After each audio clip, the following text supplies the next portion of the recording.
안녕하세요. 사연동행입니다. 세상을 살다 보면 그 누구에게도 꺼내지 못한 이야기가 한둘쯤은 있죠. 이곳은 그런 마음들을 조용히 들어주는 작은 공간입니다. 구독은 공짜지만 그 마음은 참 귀하고 고맙습니다. 구독해주신다면 큰 힘이 될 거예요. 자, 그럼 오늘의 사연 시작합니다. 안녕하세요, 여러분. 먼저 말씀드릴 게 있습니다. 오늘 들려드릴 사연은 실제 있었던 일을 바탕으로 한 이야기입니다. 다만 개인정보 보호와 내용 전달의 명확성을 위해 이름, 직업, 나이, 지역 등 일부 설정은 각색되었음을 알려드립니다. 혹시 비슷한 인물이나 상황이 떠오르시더라도 모두 우연의 일치이니 오해하지 마시기 바랍니다. 저는 김도윤이라고 합니다. 올해 62이죠. 젊은 분들이 보시기엔 이제 한물간 나이겠지만 전 평생을 성실하게만 살아왔어요. 건설 현장에서 시작해서 어느덧 30년 넘게 일했습니다. 손에 굳은 살이 베이고 허리는 구부정해졌지만 그래도 제 가족 먹여 살리는데 부족함은 없었죠. 아내 이혜숙은 조용한 성격이었어요. 말수가 적고 집안일만 묵묵히 하는 사람이었습니다. 솔직히 말하자면 우리 부부 사이가 그렇게 뜨겁지는 않았어요. 세월이 흐르면서 정이 쌓였다고 해야 할까요? 사랑이라기보단 익숙함 같은 거였죠. 그래도 전 만족했습니다. 이렇게 평범하게 늙어가는 게 인생이라고 생각했거든요. 그런데 3월 어느 날이었습니다. 날씨가 참 좋았어요. 봄이 막 시작되려는 그런 때였죠. 점심 먹고 현장 사무실에서 잠깐 쉬고 있는데 모르는 번호로 전화가 한 통 걸려왔습니다. 처음엔 광고 전화인 줄 알았어요. 요즘 그런 전화가 워낙 많잖아요. 그런데 수화기 너머로 들린 목소리는 떨리고 있었습니다. 여자 목소리였어요. 저기 혹시 김도윤 씨 맞으세요? 네, 그런데 누구시죠?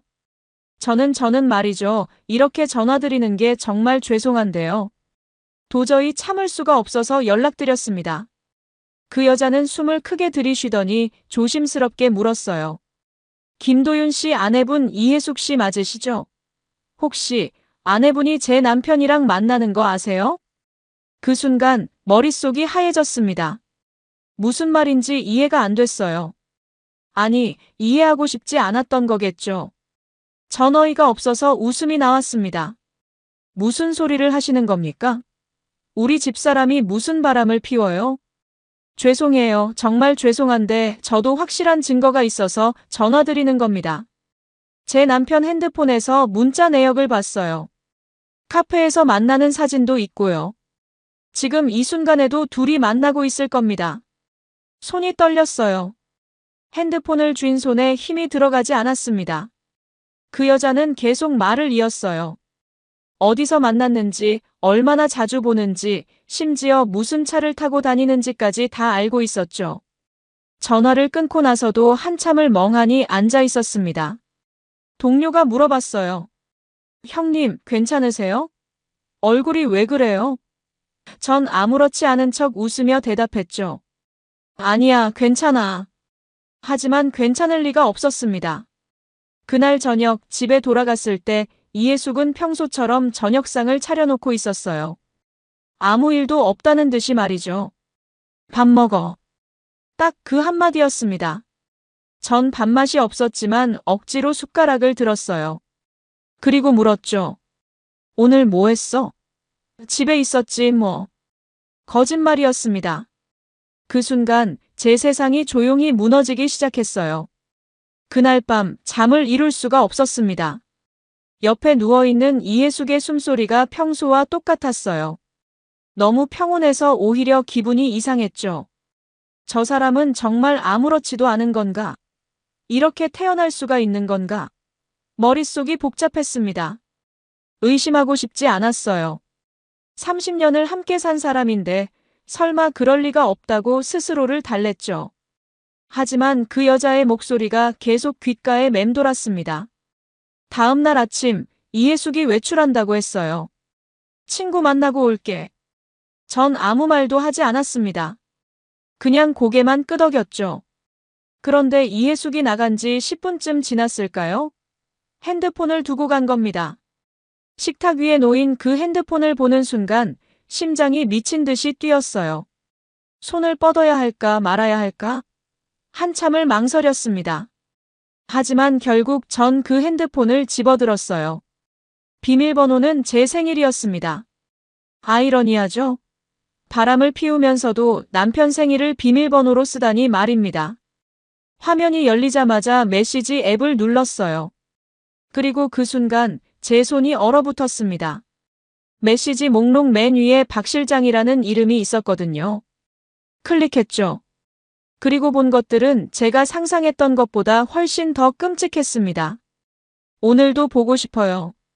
당신 생각에 잠을 못 자겠어요. 다음 주 목요일엔 시간 돼요? 저번에 갔던 그 호텔로 갈까요? 사랑해요. 정말로. 메시지가 끝없이 이어졌습니다. 손가락이 떨려서 제대로 스크롤을 내릴 수조차 없었어요. 사진도 있었죠. 카페에서 찍은 사진, 차 안에서 찍은 사진, 심지어 손을 잡고 있는 사진까지.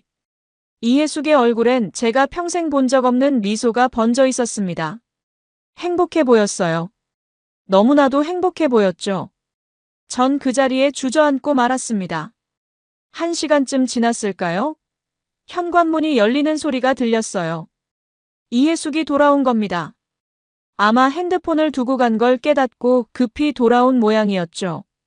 거실로 들어온 이해숙은 제가 손에 핸드폰을 들고 있는 걸 보자마자 얼굴이 하얗게 질렸습니다. 그거 왜 만져? 목소리가 떨리고 있었어요. 전 천천히 일어서서 물었습니다. 박 실장이 누구야? 그건 회사 거래처 사람이지. 내가 몇 번 본 적도 있어. 맞지? 이해숙은 대답하지 못했어요. 그냥 고개를 떨구고 있었죠.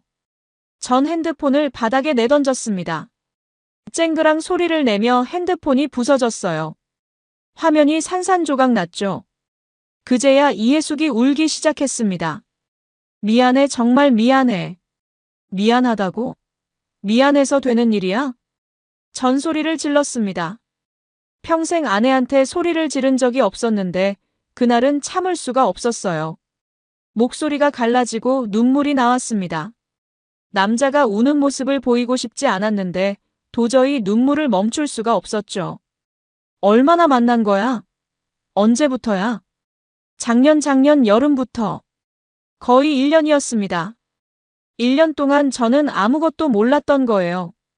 매일같이 현장에서 땀 흘려 일하고 집에 돌아와서 밥 먹고 TV 보고 그렇게 평범하게 살았는데 말입니다.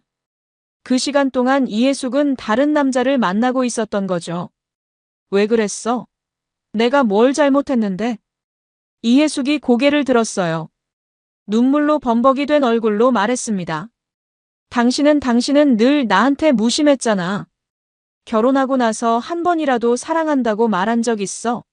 생일도 챙겨준 적 없고 기념일도 기억 못하고. 나는 그냥 밥 해주는 사람, 빨래하는 사람, 그 이상도 이하도 아니었어. 그래서 바람을 피운 거야? 난 외로웠어. 너무 외로웠다고. 이해숙의 목소리엔 원망이 가득했습니다. 그 말을 듣는 순간 제 가슴이 무너져 내렸어요. 어쩌면 제게도 잘못이 있는 건지도 모르겠다는 생각이 들었거든요. 하지만 그것보다 더 아픈 건 이해숙이 이미 제게서 등을 돌렸다는 사실이었습니다. 그 눈빛에서 읽을 수 있었어요. 이 사람은 더 이상 저를 사랑하지 않는다는 걸 말이죠. 그날 이후로 집안은 완전히 얼어붙었습니다. 이해숙과 저는 같은 공간에 있어도 말 한마디 나누지 않았어요. 밥상도 따로 차려 먹었죠. 아침에 일어나면 이해숙은 이미 나가 있거나 방문을 꼭 닫고 나오질 않았습니다. 저도 마찬가지였어요. 현장에 나가는 게 오히려 편했죠. 집에 있으면 숨이 막힐 것 같았거든요. 그렇게 며칠이 지났습니다. 일주일쯤 됐을까요? 어느 날 저녁 퇴근해서 집 앞에 막 도착했을 때였어요. 아파트 입구 벤치에 누군가 앉아 있더군요. 여자였습니다. 50대 후반쯤 되어 보이는 분이었죠. 정갈한 회색 코트를 입고 있었고 무릎 위엔 가방을 얹어놓고 있었어요. 그런데 뭔가 익숙한 느낌이 들었습니다. 어디서 본 것 같은데, 그때 전화했던 그 목소리. 전 걸음을 멈췄어요. 그 여자도 저를 알아본 모양이었습니다. 천천히 일어서더니 조심스럽게 다가왔죠. 가까이서 보니 얼굴이 많이 지쳐 보였어요. 눈 밑엔 짙은 다크서클이 내려앉아 있었고 입술은 바싹 말라 있었습니다. 하지만 옷차림만큼은 단정했어요. 격식을 차리려고 노력한 흔적이 보였죠. 김도윤 씨 맞으시죠? 네, 그런데 저예요. 전화드렸던 사람. 최은주라고 합니다. 최은주. 그 이름을 들으니 갑자기 현실감이 확 밀려왔습니다. 이 사람이 바로 제 아내와 불륜을 저지른 남자의 아내였던 거예요. 묘한 기분이었습니다. 같은 처지에 놓인 사람을 마주하는 게 이렇게 복잡한 감정을 불러일으킬 줄은 몰랐죠. 여기서 이러고 계셨어요? 네, 1시간쯤 기다렸어요. 꼭 직접 뵙고 싶어서요. 전화로는 뭔가 부족하다고 생각했거든요. 최은주는 손을 꼭 쥐고 있었어요. 떨고 있었습니다. 아마 용기를 내는 게 쉽지 않았을 겁니다. 모르는 사람 집 앞에서 1시간이나 기다린다는 게 말이죠. 전 한숨을 내쉬고 말했습니다. 안으로 들어가시죠. 서 있기 불편하실 텐데. 괜찮을까요? 민폐 끼치는 거 아닌가 해서. 지금 와서 민폐가 뭐 대수겠습니까? 씁쓸한 웃음이 나왔어요. 집으로 들어가는 길, 최은주는 계속 주변을 두리번거렸습니다. 혹시 이해숙과 마주칠까봐 걱정하는 눈치였죠. 다행히 이해숙은 집에 없었어요. 어디 나간 모양이었습니다. 요즘엔 집에 잘 안 들어오더군요. 거실로 안내하고 물을 따라 건넸습니다. 최은주는 두 손으로 컵을 받아들며 고개를 숙였어요. 정말 죄송합니다. 이렇게 찾아와서요. 괜찮습니다. 어차피 우린 같은 배를 탄 사람 아닙니까? 최은주가 고개를 들었어요. 그 눈빛엔 깊은 슬픔이 담겨 있었습니다. 말로 표현할 수 없는 고통 같은 건 말이죠. 전 그 표정을 보는 순간 이 사람도 저처럼 밤마다 잠 못 이루고 있겠구나 싶었어요. 저도 이제 남편이랑 끝낼 생각이에요. 변호사도 알아봤고요. 다음 주에 상담 받으러 갑니다. 그래요? 전 아직 그 정도 결심은. 김도윤 씨는 어떻게 하실 거예요? 갑작스러운 질문이었습니다. 전 대답하지 못했어요. 솔직히 아직 정리가 안 됐거든요. 이혼을 해야 하는 건 맞는데 막상 그 결정을 내리려니 쉽지 않았습니다. 30년이라는 세월이 발목을 잡았죠. 최은주는 제 표정을 보더니 조용히 말했습니다. 근데 괜찮으세요? 얼굴이 너무 힘들어 보여서요. 그 말 한마디에 눈물이 핑 돌았습니다. 이상했어요. 왜 이 순간에 이 사람 앞에서 이러는지 모르겠더군요. 가족도 친구도 아닌 그냥 남의 일로 엮인 사람인데 말입니다. 하지만 그 따뜻한 목소리가 제 마음을 건드렸어요. 며칠 동안 아무도 제게 그런 말을 해주지 않았거든요. 괜찮으세요? 라고. 그 한마디가 이렇게 큰 위로가 될 줄은 몰랐습니다. 괜찮습니다. 그냥 조금 피곤할 뿐이죠. 거짓말. 눈빛만 봐도 알아요. 잠도 제대로 못 주무시죠? 네. 저도 그래요. 요즘 하루에 2~3시간밖에 못 자요. 눈만 감으면 온갖 생각이 다 나서요. 최은주가 컵을 내려놓고 한숨을 쉬었습니다. 그 한숨 소리가 너무 깊어서 얼마나 많은 고통을 안고 있는지 느껴졌죠. 우린 한참 동안 말없이 앉아 있었어요. 묘하게도 그 침묵이 불편하지 않았습니다. 오히려 편안했죠. 서로의 아픔을 이해하는 사람끼리만 나눌 수 있는 그런 공기였어요. 김도윤 씨. 네. 우리 앞으로 어떻게 될까요? 글쎄요. 저도 모르겠습니다. 무섭네요. 이 나이에 혼자가 된다는 게. 최은주의 목소리가 떨렸습니다. 전 그 떨림 속에서 제 모습을 봤어요. 저도 똑같이 무서웠거든요. 60이 넘은 나이에 다시 혼자 살아야 한다는 게, 남은 인생을 외롭게 보내야 한다는 게 두려웠습니다. 하지만 그렇다고 지금 상황을 계속 유지할 수는 없었죠. 해가 지고 있었습니다. 거실로 들어오는 석양빛이 최은주의 옆얼굴을 비췄어요. 그 순간 이 사람도 참 외로운 사람이구나 싶었습니다. 그리고 묘하게도 마음 한구석이 따뜻해지는 걸 느꼈죠. 최은주가 돌아간 뒤 며칠이 지났습니다. 그 사이 이해숙과는 결국 별거를 하기로 했어요. 더 이상 같은 공간에 있는 게 서로에게 독이 될 것 같았거든요. 전 짐을 챙겨 집을 나왔습니다. 현장 근처에 있는 작은 원룸을 하나 얻었죠. 방 하나, 화장실 하나, 그게 전부였어요. 창문으로 보이는 풍경도 별로였습니다. 맞은편 건물에 회색벽만 보였죠. 하지만 그게 어때서요? 지금 제게 필요한 건 넓은 집이 아니라 혼자만의 공간이었으니까요. 짐을 풀고 나니 허전했습니다. 30년 동안 함께 살던 집을 나왔는데도 가져온 게 별로 없더군요. 옷 몇 벌, 세면도구, 그리고 낡은 시계 하나. 그게 제 인생의 전부였어요. 참 초라하다는 생각이 들었습니다. 60평생 뭘 한 걸까? 이렇게 손에 쥔 게 없는 인생이었나 싶었죠. 첫날 밤은 끔찍했습니다. 잠이 오질 않았어요. 천장만 바라보다가 새벽 4시가 넘어서야 겨우 눈을 붙였죠. 꿈을 꿨습니다. 이해숙이 나오는 꿈이었어요. 젊었을 때의 이해숙이었습니다. 25살 처음 만났을 때 그 모습 그대로였죠.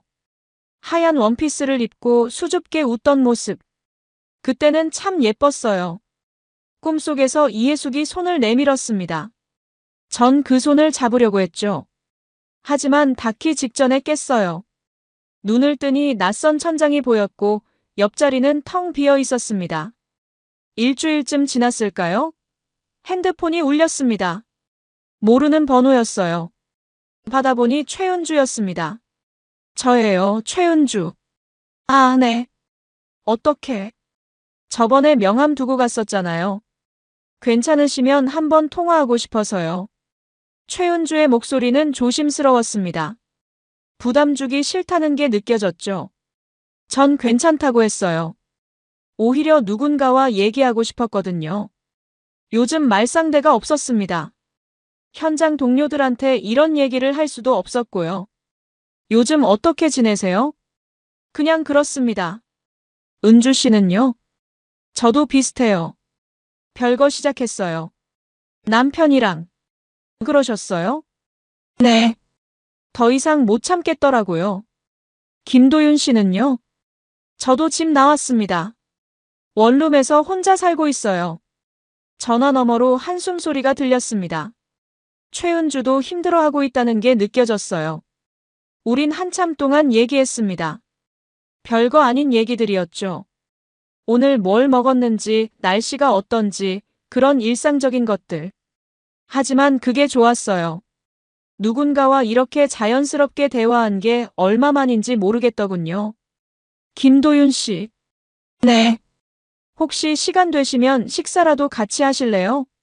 혼자 먹기 외로워서요. 망설여졌습니다. 이게 맞는 건가 싶었거든요.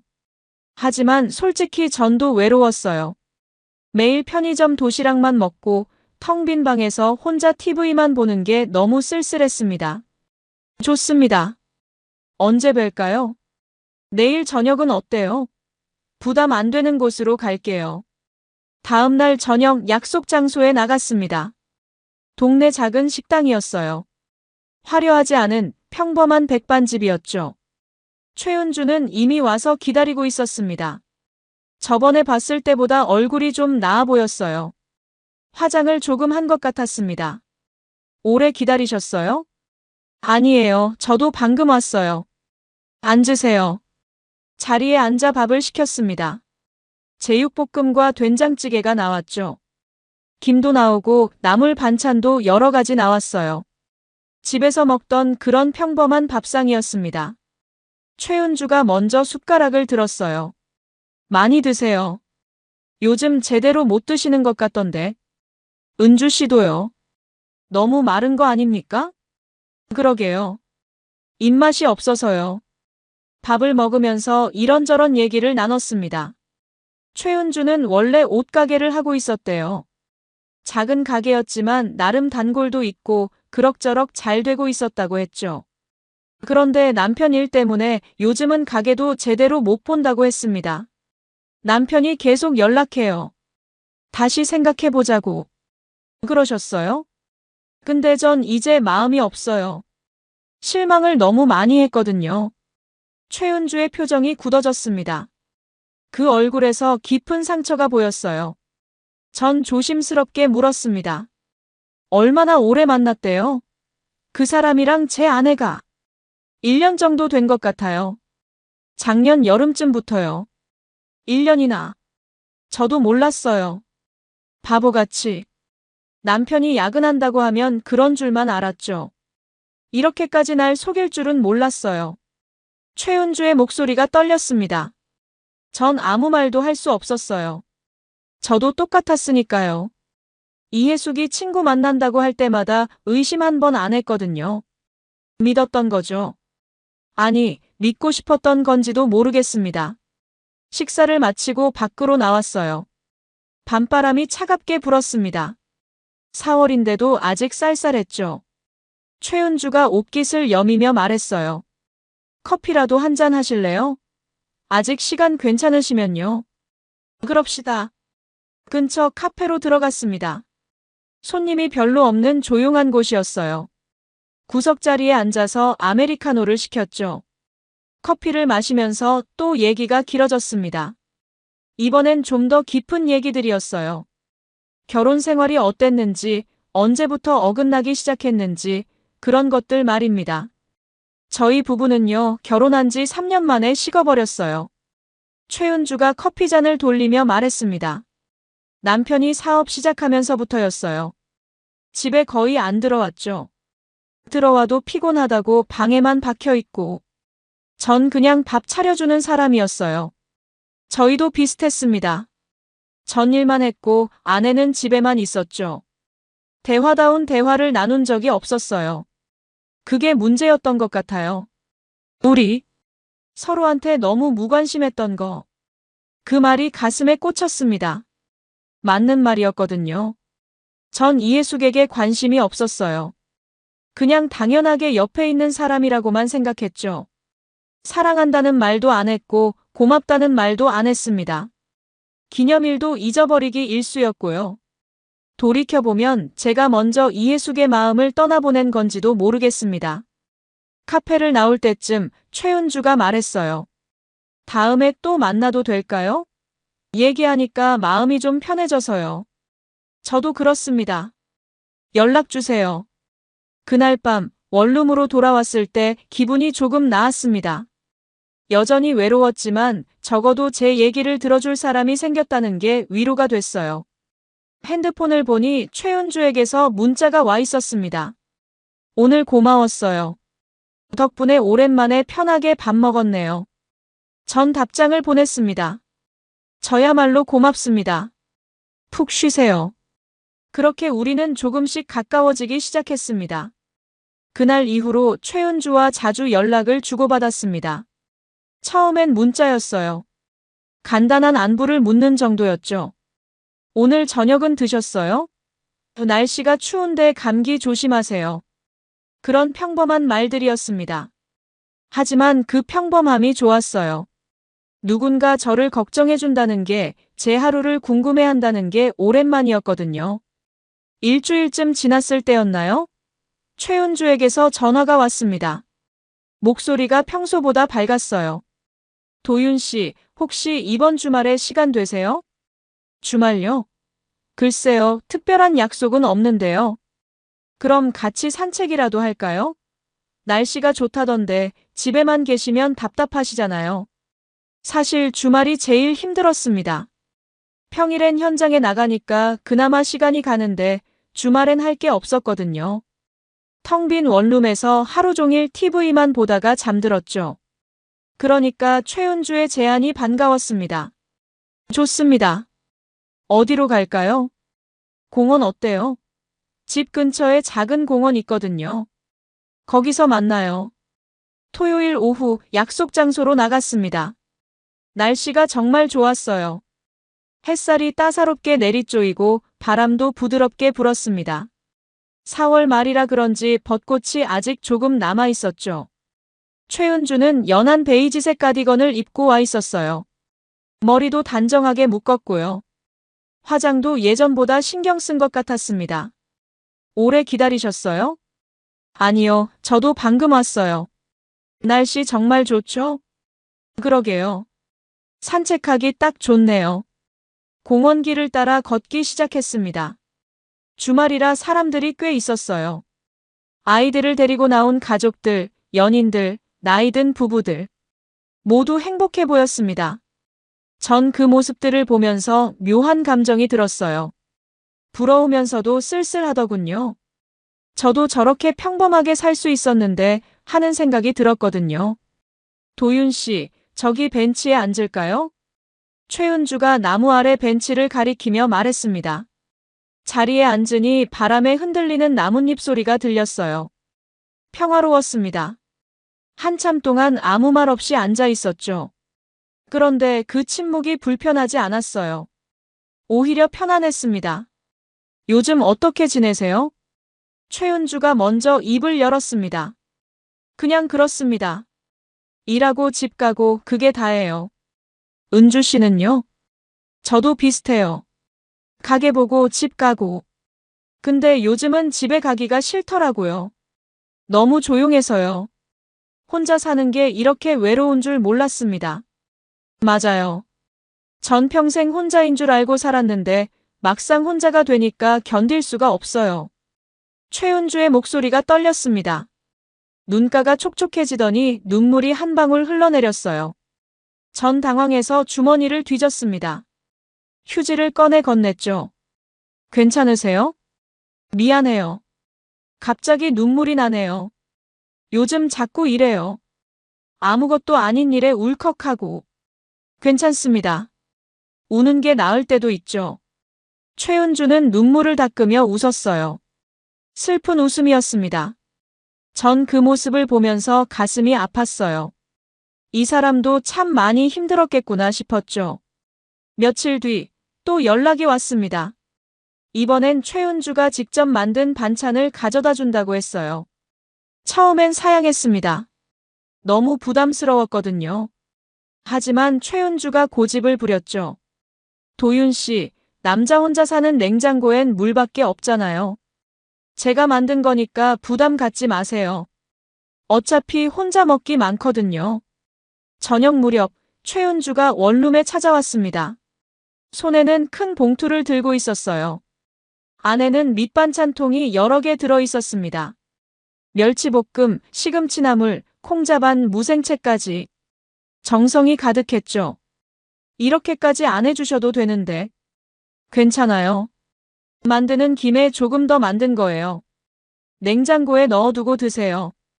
반찬을 냉장고에 넣으며 최은주가 주변을 둘러봤어요. 좁은 원룸이 한눈에 다 보였죠. 침대, 작은 책상, 옷걸이. 그게 전부였습니다. 여기서 사세요? 너무 좁은 거 아니에요? 혼자 살기엔 이 정도면 충분합니다. 그래도 너무 삭막해 보여요. 최은주의 목소리에 걱정이 묻어났습니다. 전 괜찮다고 웃었지만 사실 최은주 말이 맞았어요. 이곳은 집이 아니었습니다. 그냥 잠만 자는 공간이었죠. 앉으세요. 차라도 한 잔 드시고 가시죠. 그럴게요. 커피를 내렸습니다. 원룸에는 제대로 된 찻잔도 없어서 종이컵에 따랐죠. 최은주는 커피를 받아들고 창밖을 바라봤어요. 해가 지고 있었습니다. 붉은 노을이 하늘을 물들이고 있었죠. 예쁘네요, 노을. 네, 그나마 이 방의 유일한 장점입니다. 도윤 씨. 네. 제가 너무 자주 연락하는 거 아닐까요? 부담스러우시면 말씀하세요. 최은주가 조심스럽게 물었습니다. 전 고개를 저었어요. 아닙니다. 오히려 고맙죠. 은주 씨 아니면 요즘 대화할 사람도 없어요. 저도요. 도윤 씨랑 얘기하면 마음이 편해져요. 왜 그런지 모르겠어요. 같은 아픔을 겪어서 그런가 봅니다. 그런 것 같아요. 우린 한참 동안 노을을 바라봤습니다. 말은 없었지만 편안했어요. 이상하게도 최은주와 함께 있으면 외롭지 않았습니다. 비슷한 상처를 가진 사람끼리만 느낄 수 있는 연대감 같은 게 있었죠. 해가 완전히 지고 어두워졌을 때 최은주가 일어났습니다. 이만 가볼게요. 너무 늦었네요. 조심히 들어가세요. 현관까지 배웅했습니다. 최은주가 신발을 신다가 고개를 들었어요. 도윤 씨, 저 다음에 또 와도 될까요? 언제든지 오세요. 환영입니다. 최은주가 환하게 웃었습니다. 그 웃음에는 안도감이 담겨 있었어요. 전 그 웃음을 보면서 가슴 한편이 따뜻해지는 걸 느꼈습니다. 이상한 감정이었죠. 설명할 수 없는 묘한 감정이었어요. 문을 닫고 돌아서는데 냉장고에 가득 찬 반찬통이 눈에 들어왔습니다. 오랜만에 보는 정성이었어요. 누군가 저를 위해 뭔가를 해준다는 게 그게 이렇게 고마울 줄은 몰랐습니다. 그날 밤 최은주가 만들어준 반찬으로 저녁을 먹었어요. 맛있었습니다. 아니, 맛있다는 표현으로는 부족했죠. 마음이 느껴지는 음식이었습니다. 핸드폰을 들어 문자를 보냈습니다. 반찬 잘 먹겠습니다. 정말 맛있어요. 고맙습니다. 금방 답장이 왔어요. 다행이네요. 많이 드세요. 부족하면 더 만들어줄게요. 그날 밤 오랜만에 편하게 잠들었습니다. 꿈도 꾸지 않았어요. 그냥 깊은 잠에 빠졌죠. 아침에 눈을 떴을 때 기분이 좋았습니다. 이유는 모르겠지만 뭔가 달라진 것 같았어요. 제 마음속에 작은 변화가 일어나고 있었습니다. 그 이후로 우린 자주 만났습니다. 일주일에 두세 번은 봤던 것 같아요. 산책도 하고 시장도 같이 갔죠. 최은주는 시장 보는 걸 좋아했습니다. 신선한 채소를 고르고 생선을 보면서 이것저것 물어보는 모습이 참 정겨웠어요. 전 그 뒤를 따라다니며 짐을 들어줬죠. 마치 오래된 부부처럼 자연스러웠습니다. 도윤 씨, 이 고등어 봐요. 얼마나 싱싱한지. 하나 사가요. 그럽시다. 제가 구워 먹을 수 있을까요? 제가 손질해 줄게요. 어렵지 않아요. 최은주는 고등어를 사서 제 원룸까지 와서 직접 손질해 줬습니다. 익숙한 손놀림으로 비늘을 벗기고 내장을 빼내고 깨끗이 씻어냈죠. 그 모습을 보면서 전 뭉클했어요. 이런 사소한 일상이 이렇게 소중할 줄은 몰랐거든요. 함께 시간을 보내면서 우린 조금씩 서로에 대해 알아갔습니다. 최은주는 젊었을 때 꿈이 많았다고 했어요. 옷 디자이너가 되고 싶었대요. 실제로 패션 관련 학교도 다녔다고 했죠. 하지만 결혼하면서 그 꿈을 접었답니다. 남편이 가정을 챙기길 원했거든요. 그래서 작은 옷가게를 운영하는 것으로 만족해야 했대요. 후회되지 않으세요? 꿈을 포기한 거. 가끔은요. 특히 요즘 같은 때. 내 인생을 내가 살지 못했구나 싶어요. 최은주의 눈빛이 흔들렸습니다. 전 그 흔들림 속에서 제 모습을 봤어요. 저도 평생 남을 위해 살았거든요. 가족을 위해, 아내를 위해, 돈을 벌기 위해. 정작 제가 뭘 원하는지, 뭘 좋아하는지는 한 번도 생각해 본 적이 없었습니다. 5월이 왔습니다. 날씨가 많이 따뜻해졌어요. 어느 날 저녁, 최은주가 저녁을 같이 먹자고 했습니다. 이번엔 제가 요리를 해보겠다고 했죠. 사실 요리라고 할 것도 없었어요. 그냥 라면 끓이고 계란 후라이 하는 정도였습니다. 하지만 최은주는 맛있다며 잘 먹어줬어요. 도윤 씨가 만든 거라 더 맛있네요. 농담하시는 거죠? 이게 뭐라고? 진심이에요. 함께 먹으니까 뭐든 맛있어요. 그 말에 가슴이 두근거렸습니다. 이상한 감정이었어요. 설렘이라고 해야 할까요? 예순이 넘은 나이에 이런 감정을 느낄 줄은 몰랐습니다. 식사를 마치고 소주를 한 병 땄습니다. 오랜만에 마시는 술이었어요. 최은주도 한잔했죠. 술을 마시며 이런저런 얘기를 나눴습니다. 어릴 적 얘기, 가족 얘기, 살아오면서 힘들었던 일들. 솔직한 대화가 오갔어요. 한 잔, 두 잔, 잔이 비워질수록 마음도 열렸습니다. 최은주의 얼굴이 발그레해졌어요. 술 기운 때문인지 아니면 다른 이유 때문인지 모르겠지만 예뻐 보였습니다. 전 그 얼굴을 보면서 이상한 생각을 했어요. 이 사람과 처음부터 만났다면 어땠을까? 30년 전에 이 사람을 만났다면 우리 인생은 어떻게 달라졌을까? 도윤 씨. 네.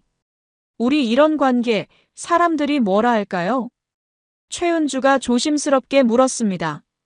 그 질문의 의미를 알 수 있었어요. 우린 단순한 친구 사이가 아니었습니다. 위로를 주고받는 사이를 넘어서고 있었죠. 서로에게 의지하고 기대고 마음이 기울어지고 있었어요. 전 잠시 생각하다가 답했습니다. 남들 시선이 뭐가 중요합니까? 늦게 피어도 진짜 봄이면 됐죠. 최은주의 눈이 커졌습니다. 그리고 천천히 웃음이 번졌어요. 눈물 섞인 웃음이었습니다. 그 말 정말 좋네요.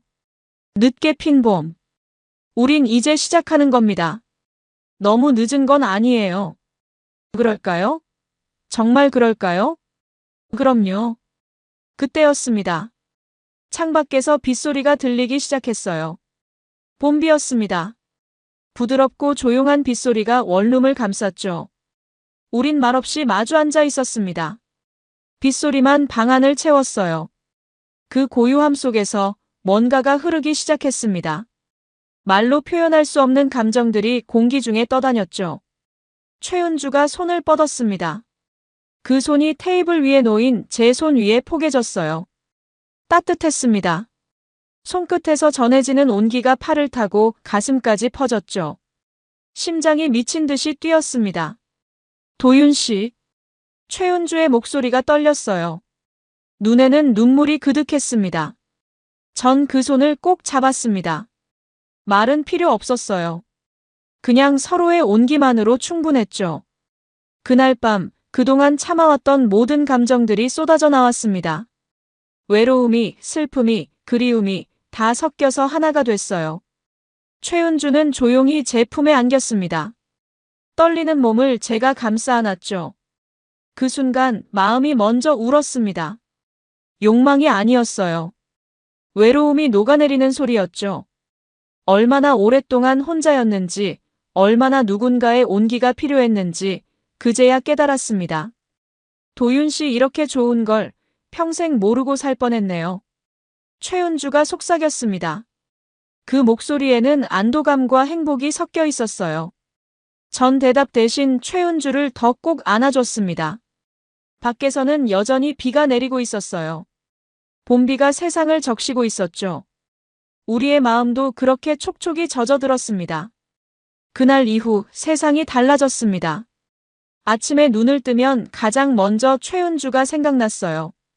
커피를 마실 때도 길을 걸을 때도 하늘을 볼 때도 최은주가 떠올랐죠. 커피 향도 달랐고 햇살도 달랐고 사람의 손 온도도 달랐습니다. 모든 게 새롭게 느껴졌어요.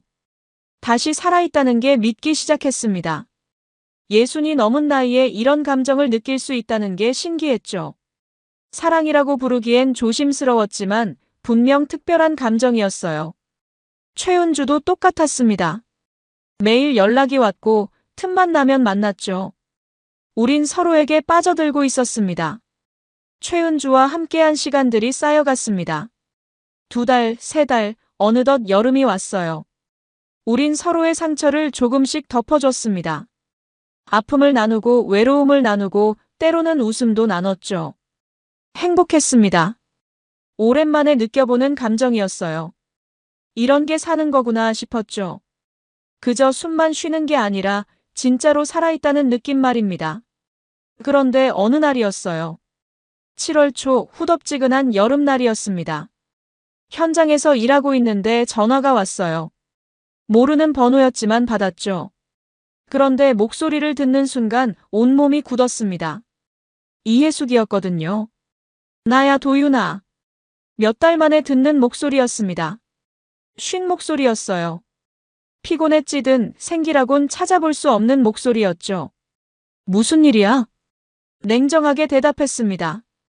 더 이상 이 사람과 할 얘기가 없었거든요. 하지만 이해숙은 말을 이었어요. 만날 수 있을까? 할 얘기가 있어. 할 얘기. 우리가 무슨 할 얘기가 있는데? 제발 딱 한 번만. 부탁이야. 목소리가 떨리고 있었습니다. 뭔가 심상치 않다는 게 느껴졌어요. 전 한참을 고민하다가 만나주기로 했습니다. 어차피 언젠가는 정리해야 할 일이었으니까요. 주말 약속 장소로 나갔습니다. 조용한 카페였어요.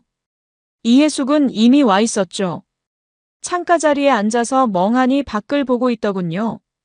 다가가며 보니 깜짝 놀랐습니다. 몇 달 사이에 많이 변해 있었거든요. 살이 빠져서 광대뼈가 튀어나왔고 머리카락도 푸석푸석했어요. 화장기 없는 얼굴은 핏기가 없었죠. 왔어? 이해숙이 고개를 돌렸습니다. 눈가에 주름이 더 깊어진 것 같았어요. 전 대답 없이 맞은편에 앉았습니다. 이해숙이 커피를 한 모금 마시더니 입을 열었어요. 잘 지냈어? 그냥 그래. 너는? 나는 안 좋아. 예상했던 대답이었습니다. 그 표정만 봐도 알 수 있었거든요. 이해숙은 손으로 컵을 만지작거리며 말을 이었어요. 박 실장이 그 사람이 날 버렸어. 그래? 응. 한 달 전이야. 갑자기 연락을 끊더라. 아내랑 다시 잘 지내기로 했대. 날 위해 이혼은 못하겠다고. 이해숙의 목소리에 원망이 섞여 있었습니다. 하지만 전 아무런 감정도 느껴지지 않았어요. 동정도 연민도 아무것도 없었죠. 그냥 남의 일처럼 들렸습니다. 그래서 나한테 뭘 바라는 건데? 도윤아. 이해숙이 손을 뻗었습니다. 제 손을 잡으려는 것 같았어요. 하지만 전 손을 빼버렸죠. 이해숙의 눈에 눈물이 고였습니다. 미안해, 정말 미안해. 내가 잘못했어. 다 내 탓이야. 이제 와서 미안하다고 해서 뭐가 달라지는데? 알아. 근데 다시 시작할 수는 없을까? 우리 잘못을 용서해 줄 순 없어. 이해숙이 울먹이기 시작했어요. 어깨가 떨렸죠. 예전 같았으면 가슴이 아팠을 겁니다. 30년을 함께한 사람이 우는 모습을 보면 말이죠. 하지만 지금은 달랐어요. 아무 감정도 잃지 않았습니다. 안 돼. 짧게 대답했습니다. 이해숙이 고개를 들었어요.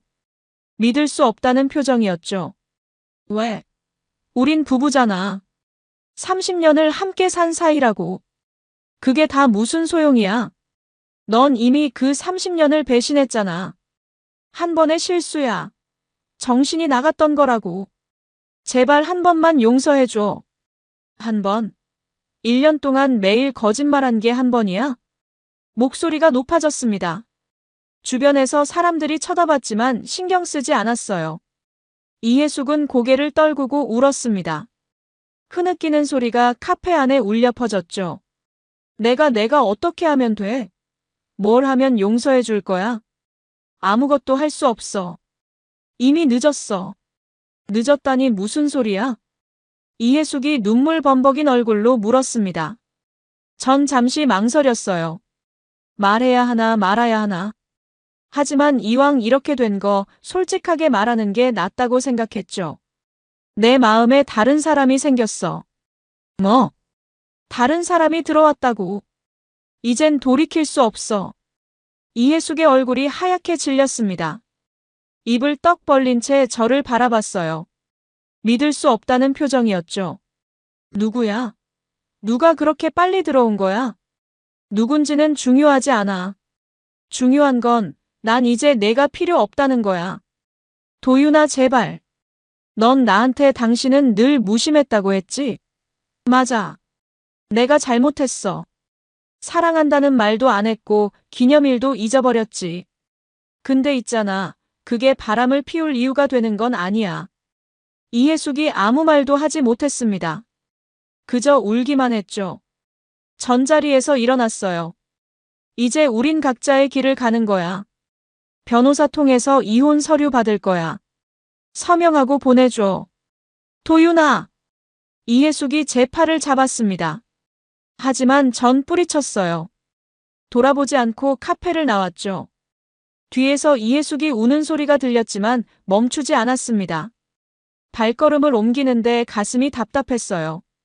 슬픔 때문은 아니었습니다. 오히려 후련했죠. 드디어 끝이 났다는 안도감이었어요. 그날 저녁 최은주에게 전화했습니다. 은주 씨, 저예요. 도윤 씨, 무슨 일이에요? 목소리가 왜 그래요? 오늘 이해숙을 만났어요. 네. 왜요? 전 오늘 있었던 일을 다 얘기했습니다. 이해숙이 찾아온 것, 용서를 빌었던 것, 제가 거절한 것까지 전부요. 최은주는 한참 동안 말이 없더니 조용히 물었어요. 괜찮으세요? 네. 괜찮아요. 오히려 시원해요. 정말요? 네. 이제 새로 시작할 수 있을 것 같아요. 은주 씨랑요. 전화 너머로 최은주의 숨소리가 들렸습니다. 가빠진 숨소리였어요. 저도요, 도윤 씨. 저도 도윤 씨랑 함께하고 싶어요. 그 말을 듣는 순간 가슴이 벅차올랐습니다. 행복했어요. 이 나이에 다시 이런 감정을 느낄 수 있다는 게 감사했죠. 전 웃으며 말했습니다. 우리 잘 될 거예요. 늦게 핀 봄이지만 그래서 더 아름다울 거예요. 네. 그럴 거예요. 그날 밤 창밖을 바라봤습니다. 별이 빛나고 있었어요. 오랜만에 보는 별빛이었죠. 예전엔 별을 볼 여유도 없었는데 이제는 보이더군요. 세상이 달라 보였습니다. 제 인생에 다시 봄이 찾아온 거예요. 이혼 절차는 생각보다 빨리 끝났습니다. 이해숙도 더 이상 버티지 않았어요. 서류에 조용히 서명하고 보내왔죠. 변호사 사무실에서 최종 서류를 받아들었을 때의 기분이 묘했습니다. 30년의 결혼 생활이 종이 한 장으로 끝나는 거더군요. 슬프진 않았어요. 오히려 홀가분했죠. 이제 진짜로 자유로워진 거니까요. 최은주도 비슷한 시기에 이혼했습니다. 남편은 처음엔 반대했지만 최은주의 단호함 앞에서 결국 포기했대요. 우린 서로에게 축하한다고 말했죠. 이상한 축하였습니다. 이혼을 축하한다니 말이에요. 하지만 우리에겐 그게 맞았어요. 새로운 시작을 위한 첫걸음이었으니까요. 그해 가을이었습니다. 최은주가 제안했어요. 같이 뭔가를 해보자고. 그냥 각자 살기엔 너무 외롭고 그렇다고 아무것도 안 하고 늙어가기엔 아직 이르다고 했죠. 전 물었습니다. 뭘 하고 싶냐고. 최은주는 망설임 없이 대답했어요. 카페요.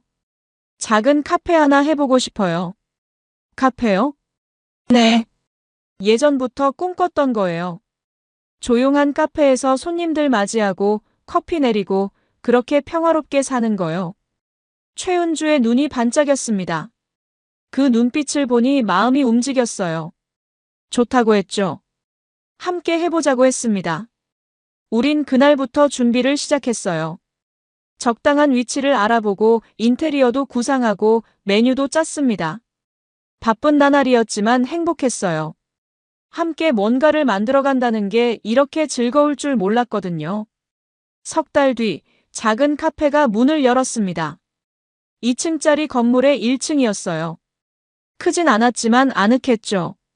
창가에는 화분을 놓았고 벽에는 따뜻한 색의 조명을 달았습니다. 테이블은 6개, 손님이 많이 오진 않았지만 그게 오히려 좋았어요.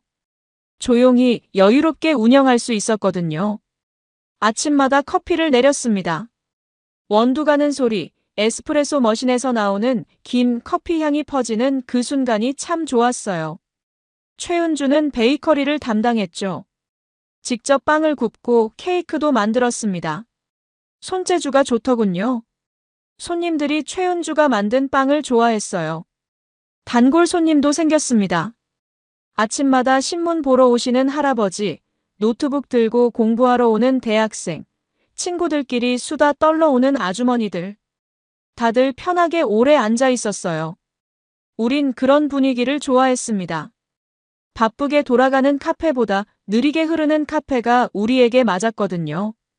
저녁에 손님이 없을 때면 우린 창가 자리에 앉아서 차를 마셨습니다. 하루를 돌아보고 내일 계획을 세우고 그냥 조용히 앉아있기도 했죠. 그 시간이 제일 행복했어요. 최은주와 마주 앉아 있으면 마음이 편안해졌거든요. 도윤 씨. 네. 가끔 생각해요. 그때 그 일이 없었다면 우린 못 만났겠죠? 최은주가 창밖을 바라보며 말했습니다. 석양이 지고 있었어요. 하늘이 붉게 물들어 있었죠. 전 고개를 끄덕였습니다. 그렇겠죠. 아마 평생 모르고 지나쳤을 거예요. 그러니까 나쁜 일도 결국 우리를 이 자리에 데려왔네요. 그런 셈이죠. 묘한 기분이었습니다. 배신당하고 상처받고 무너졌던 그 순간들이 없었다면 지금 이 행복도 없었을 거예요. 고통이 우릴 이끌어준 셈이었죠. 슬픔 끝에 기쁨이 있었고 절망 끝에 희망이 있었습니다. 최은주가 제 손을 잡았어요. 따뜻한 손이었습니다. 전 그 손을 꼭 쥐었죠. 말은 필요 없었어요. 서로의 마음을 알고 있었으니까요. 지금 저는 63입니다. 젊은 나이는 아니죠. 하지만 행복합니다. 최은주와 함께 작은 카페를 운영하며 평범하지만 소중한 하루하루를 살아가고 있어요. 아침마다 커피 내리는 향기 속에서 우린 서로의 인생을 다시 쓰고 있습니다. 지워진 페이지 위에 새로운 이야기를 채워가고 있죠. 가끔 손님들이 물어봅니다. 부부냐고. 우린 웃으며 대답해요. 곧 그렇게 될 거라고. 서두르지 않지만 언젠가는 공식적으로도 가족이 되려고 합니다. 지금도 충분히 가족 같지만요. 이 이야기를 듣고 계신 여러분, 혹시 지금 힘든 시간을 보내고 계신가요? 배신당하고 상처받고 무너진 기분이신가요? 전 감히 말씀드리고 싶습니다. 끝이 아니라고. 누군가의 끝은 또 다른 누군가의 시작이 되기도 한다고요. 저도 그랬습니다. 30년의 결혼이 끝났을 때 세상이 무너지는 줄 알았어요. 이제 남은 인생을 외롭게 살아야 한다고 생각했죠. 하지만 아니었습니다. 그 무너진 자리에서 새로운 사람을 만났고 새로운 사랑을 발견했어요. 늦게 핀 봄이었지만 그래서 더 소중했습니다. 나이는 숫자에 불과합니다. 60이든 70이든 80이든 사랑할 수 있어요. 다시 시작할 수 있고요. 중요한 건 포기하지 않는 마음입니다. 아픔 속에서도 희망을 놓지 않는 용기죠.